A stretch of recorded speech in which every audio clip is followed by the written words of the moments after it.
Well, I'm quite amazed and deeply honored to be selected for this award. But as I feel my efforts on behalf of our society and our profession have been hugely influenced by my two principal mentors and exemplars, Lynn Dunn and Don Trumbull, this recognition is as much due to them as to myself. Both were born just about 100 years ago and lived into their 90s, which is quite astonishing given what a killer of a business this is. Don, of course, was most well known as the father of Doug Trumbull, but also known to a whole generation of effects people simply as Pappy. He designed and built a legion of effects technology, a variety of front and rear screen projections, much of the motion control camera systems, particularly for Star Wars, where he was the proto-Obi-Wan Kenobi. He taught innovative and elegant motion picture engineering, and I'm delighted to share billing with him on some awards and patents. Lynn, likewise, a master teacher, was still bubbling with new ideas right up to the moment the curtain came down. It's truly fitting and appropriate for the VES to meet in this, the Lynn Dunn Theatre, for while we all recognize the heroic efforts of 10 years ago of Tom Atkin in spearheading the founding of the Society, it was Lynn Dunn's absolute devotion to the arts and sciences of motion pictures and his utter conviction of the importance of visual effects to the art form that drove him to architect us all from being seen as purveyors of optical trickery and deceit into the recognition as much by us as everyone else that we are a real profession. The strategy that he laid out some 2 decades ago and that several of us present here tonight participated in carrying out called for, first, to establish a branch of visual effects within the Academy, and then second, establish a Society of Visual Effects. The evidence of his convictions about these institutions is plain to see. Lynn is the only Academy governor to have represented 2 different branches, the cinematographers branch and the visual effects branch. He was a president of the American Society of Cinematographers, and long before he was made an honorary member of the Visual Effects Society, he was an honorary member of SMPTE, which, by the way, meets every month right here in this theatre. Honorary members of such institutions, remember, live on in the roles forever. As a protege of both Don Trumbull and Lynn Dunn, I spent much of the last 20 years pursuing the goals of establishing visual effects as a branch in the Academy and as a society. But what is that all about? What's an Academy? Why a society? Because society, community, culture is the medium or matrix that connects and binds us all together and makes absolutely everything else possible. Like the air we all breathe, what before the advent of quantum physics we called the ether. Early in the Star Wars research, it was determined that if we set off explosions in the airless vacuum of space, as called for in the script, the audience would see little and hear nothing. Without the medium of air, you do not have the sight and sound of fury we were trying to convey. So a major and essential cheat or effect of Star Wars was that we put an atmosphere in space in order to communicate a visceral comprehension. If you want your voice to be heard, there has to be a medium to carry it, or you have no voice. If you have no voice, you cannot be part of the culture, which means no cultural heritage, no past, no future, no life at all. Our societies, our academies, our community are the medium or the glue that holds us all together and connects us to our past and guides us toward our future.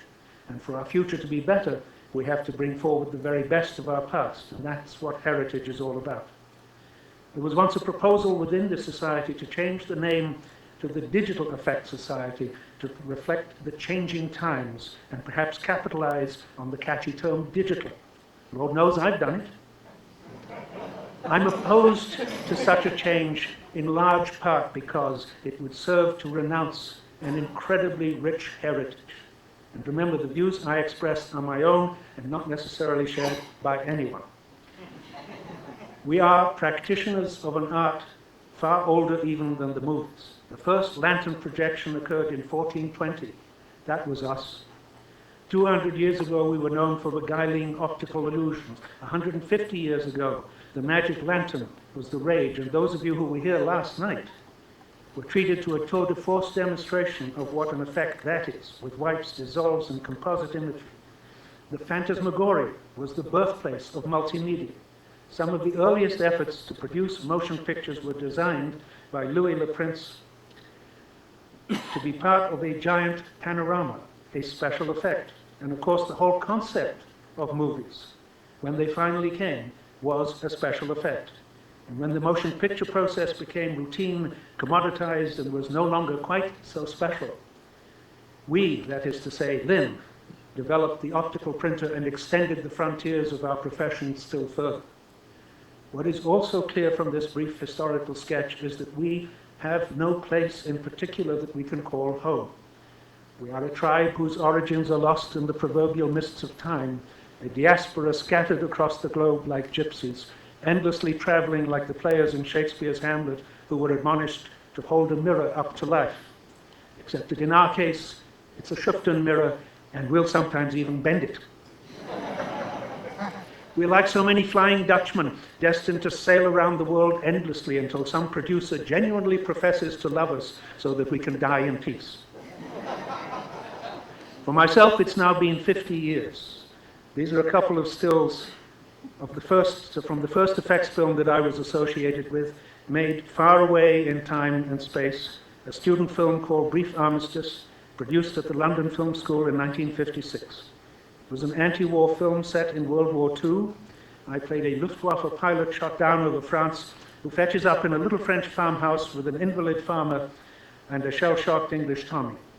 They spend a few days in the farmhouse until they can recover enough to return to the fray, hence the title. This was a black and white 35mm production with masses of miniature battlefield scenes, miniature aircraft, and quite a bit of pyro work, for which we had to create our own black powder from scratch to make our squibs. The fact that we are a diaspora without a home is a central part of why we need a society.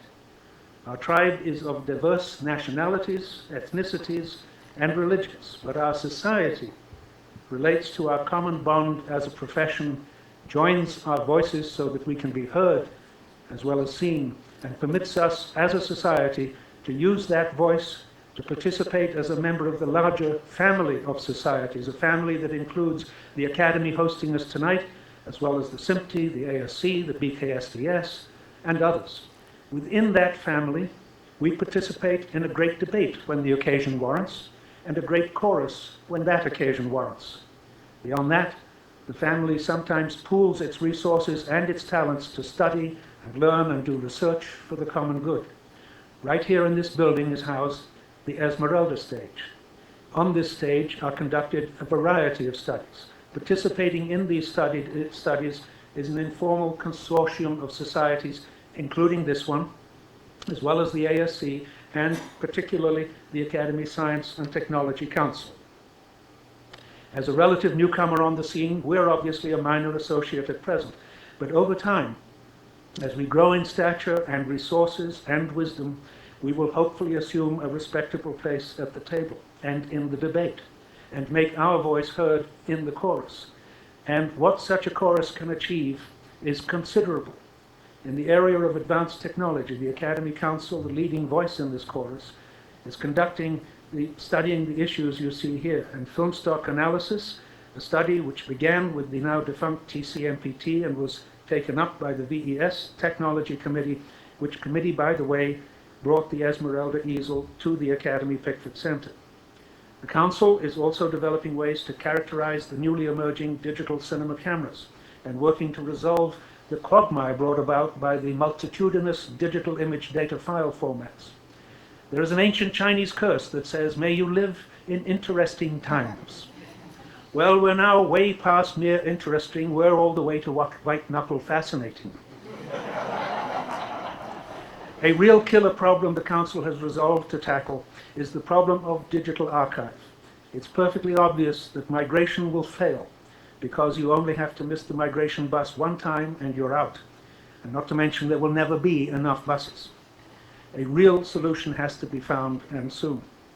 There are many such issues, with most of them calling out loud for the cooperation of the family of societies. At 10 years old, we're still a fledgling member of the family, fumbling to find our footing and preoccupied with issues like awards programs. But in time, we will have to begin to shoulder some of these burdens also.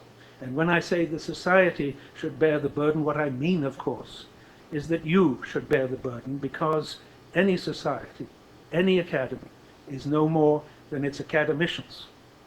We're not members, by the way. You can be a member of Costco or Kaiser or a book club. But when the institution in question is an academy or an honorary professional society such as this, then the correct term is academician. And with that term comes a great deal more responsibility than you have as a Costco or Kaiser member. You are engaged in the pursuit of excellence, running in a marathon until you drop, which is what both Lynn Dunn and Don Trumbull did. So to paraphrase an American president, ask not what your society can do for you, ask what you can do for your society.